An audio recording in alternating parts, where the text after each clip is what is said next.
د نن ورځې خبري ټولګه. سلام ستړي مشئ، زموږ پښتو شو چینل ته ښه راغلاست.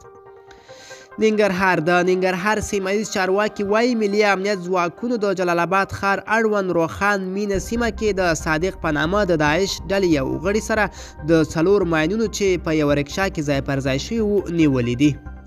زابل کې یو نفوذي طالب 14 پولیس وژلي.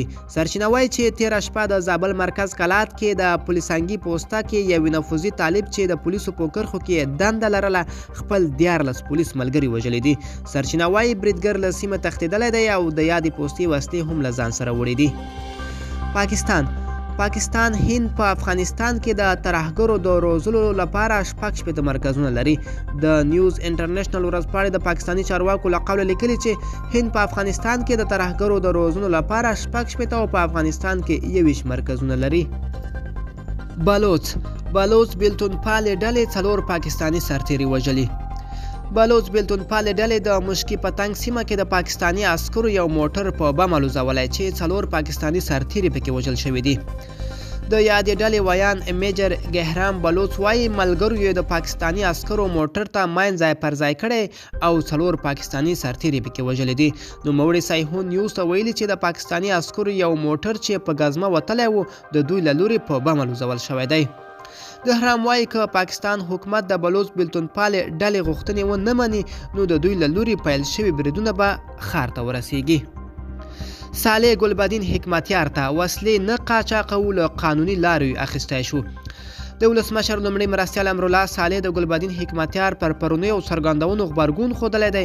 صالح پر خپله فیسبوک پاڼه په خپاره کړي پیغام کې ویلي چې حکمتیار تل د واک تږی و او هرې لوري ته یې لاس اچولی چې ارګ ته یې ورسوي، خو په 40 کلونو کې خپل دې ارمان ته نه دی رسېدلی.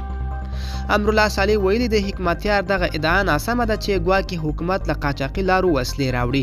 د ده په خبره افغانستان په قانوني توګه وسلې پیرلی شي نو اړتیا نه لري چې له قاچاقي لارو یې راوړي. صالح دغه راز زیاته کړې چې حکمتیار اوس له جګړو خبرو ته راغلی دی او د مسلې برخې ته یې باید درناوی وشي. حکمتیار تېره ورځ خبرداری ورکړی و چې که حکومت له ده سره پر شوې هوکړه عمل ونه کړي نو ارګ به تر هغه محاصره کړي چې مفسد چارواکي له واک پرېښودلو ته اړ شي. ناټو له افغانستان خپل سرتیري نه وباسي.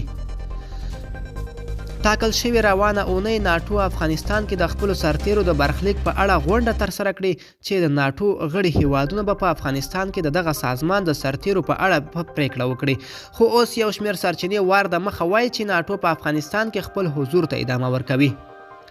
یو شمېر باوري سرچینو چې نومونه یې نه دي ښودل شوي د جرمني DPI خبري اژانس ته ویلي جرمني او د ناټو نورو متحدینو دا منلي چې سرتیري باید په افغانستان کې پاتې شي. یادو سرچینو همدا شان زیاته کړې چې ناټو په له طالبانو غواړي ترڅو د سولو خبرو ته راوګرځي. ناټو غړي هیوادونه په داسې حال کې په افغانستان کې د خپلو سرتیرو په اړه پریکړه کوي چې تازه د امریکا نوی ولسمشر جو بایډن په افغانستان کې به د امریکایي ځواکونو حضور ته دوام ورکړي او دلته به روانې جګړې د خبرو او د ډیپلوماسي له لارې حل کړي. ملګرو دا به زموږ چمتو شوي خبري ټولګه. د لا ښکلې ویډیوګانو لپاره زموږ پښتو نیوز چینل سره اوسئ.